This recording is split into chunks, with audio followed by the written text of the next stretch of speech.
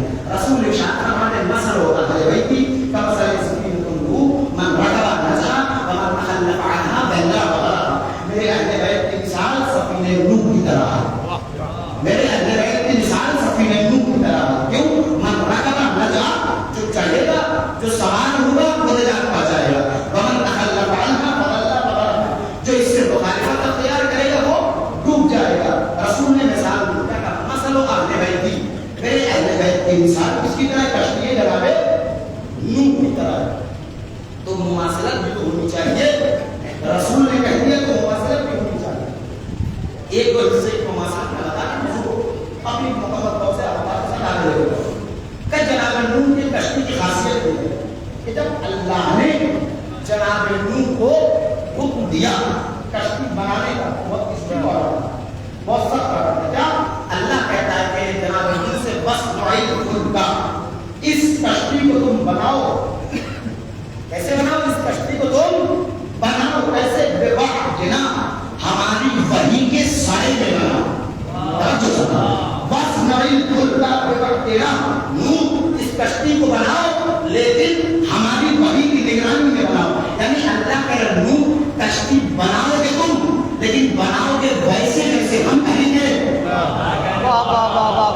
نوح کشتی کے نام تو تمہارا پڑے گا، نوح کشتی میں نام تو تمہارا پڑے گا لیکن بنے گی ویسے ہی جیسے ہم بنائیں گے. اور تاریخ لکھتی ہے کہ مطلب جناب نوح کشتی بنا رہے تھے. کشتی بناتے بناتے ظاہر سی بات ہے کہ اگر آپ پوری محنت سے کوئی چیز بنا رہے ہو، اگر اس میں آپ کچھ نظریے اور اس کو کچھ خوبصورت بنانے کے لیے کچھ انداز آپ اپنے انداز میں معنی کر دیں تو اس میں اشکال آ سکتا ہے. کافی صاحب بنانے والے آپ ہیں، آپ کا مکمل اختیار ہے، جیسے چاہیے بنائیے. لیکن جب اللہ نے جناب نوح کو کشتی بنانے کا حکم دیا تو کہا آپس میں ایک فلکا بے وقت کے نام نوح کشتی بناؤ لیکن ہماری وحی کے ذریعے سے بناؤ. تاریخ لکھتی ہے کہ جناب نوح کشتی بنا رہے تھے اور اللہ نے باقاعدہ جناب جبرائیل کے ذریعے فرمان بھیجا کہ نوح تختے اتنے لگنے چاہیے، کیلیں اتنی لگنی چاہیے، ایسے لگنی چاہیے، ویسے لگنی چاہیے، تختے ایسے لگنے چاہیے، تختے ویسے لگنے چاہیے. تاریخ لکھتی ہے کہ جناب نوح کشتی بناتے بناتے جناب نوح کشتی بناتے بناتے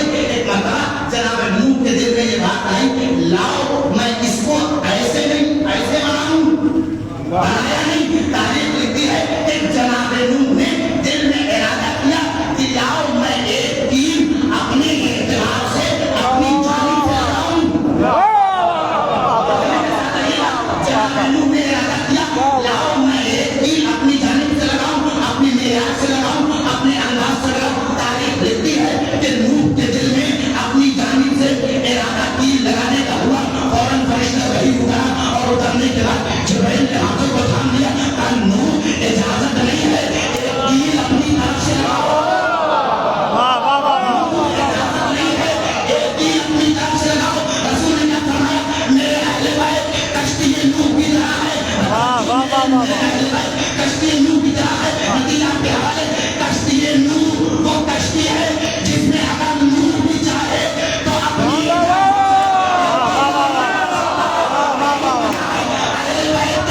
جب چادر بنے گی تو اتنے ہی آئیں گے.